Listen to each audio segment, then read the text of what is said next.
Hello po sa mga nag-aabang po ng bago kong video at saka po sa mga followers ko na patuloy na nag-aabang at sumusuporta po sa akin. So ayan, ang gagawin po natin ngayon ay pulburon. Paano nga ba ito ginagawa? So una po, yung harina po ay sasalain po muna natin para kung meron man po siyang mga buo-buo dyan, matatanggal po natin.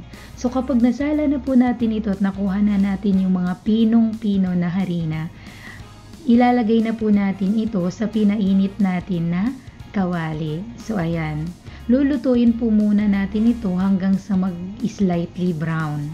Medyo matagal nga lang po itong lutuin at mangangalay po talaga yung kamay nyo sa pagluluto, lalo na po sa paghahalo.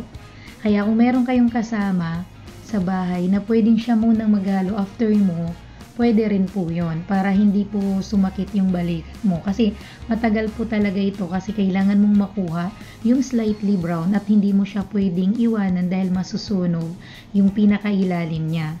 At mangangamoy yung harina na niluluto mo. So kailangan paghaluin lang po yan palagi, yung hindi mo titigilan. So ayan po yung kulay niya. Yung consistency ng kulay niya is ganyan po. So, ayan. Pwede na po yan.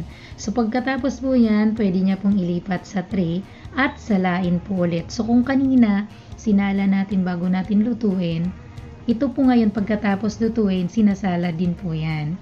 Para pinong-pino po. Ito na po yon. So, ayan na po yung output o yung result after natin masala.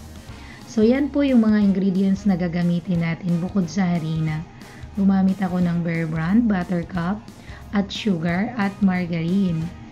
Gumamit din po ako ng plastic wrapper para sa pulburon. Iba't ibang kulay po yung binili ko. At bumili din po ako ng pulburon molder. So, and after ko masala, nilagay ko na po yung Bear Brand. So, yung Bear Brand at saka yung harina, paghahalo-haluin lang po yan, para mas maganda po yung magiging output natin.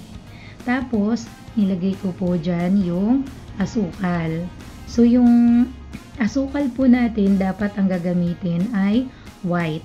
White po ang mas maganda para hindi po mangutim yung ginagawa nating pulburon. Kasi medyo slightly brown na po yan. Tapos po, after ko po yan nalagay, pinaghalo-halo ko lang. Ganyan lang po yan. Pagkatapos, painitin lang ulit yung kawali na ginamit natin kanina sa pagluluto ng harina at tunawin yung butter at saka yung margarine. So, pwede po yan paghaluin. Pwede po tayong gumamit ng purong butter.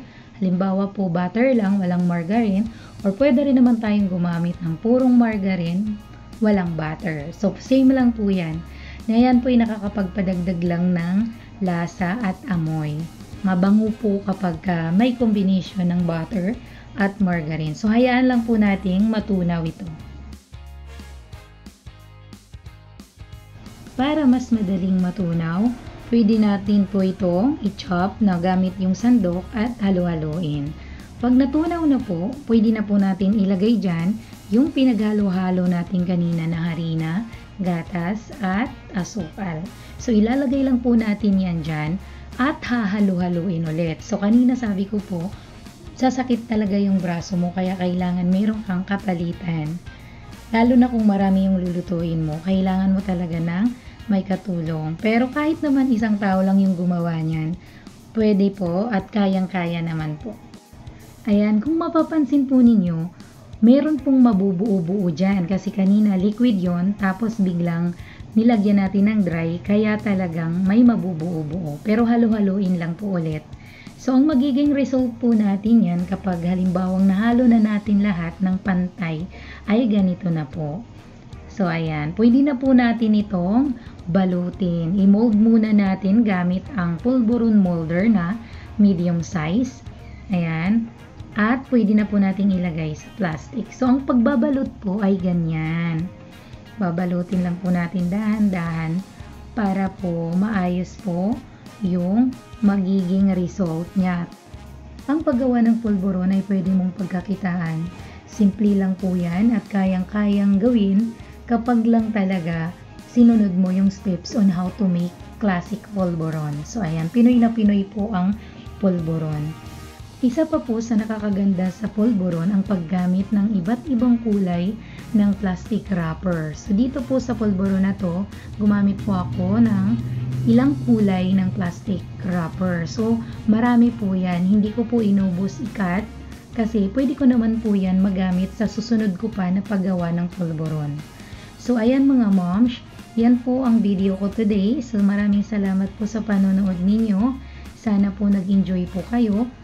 At para po sa mga nanonood na hindi pa po nakafollow sa mga simpleng luto ni nanay, follow nyo lang po ako ha. Para po sa susunod kong video, nakaantabay lang po or magno-notify po yan sa inyo. So ayan mga moms, maraming salamat ulit sa panonood. God bless po and bye for now.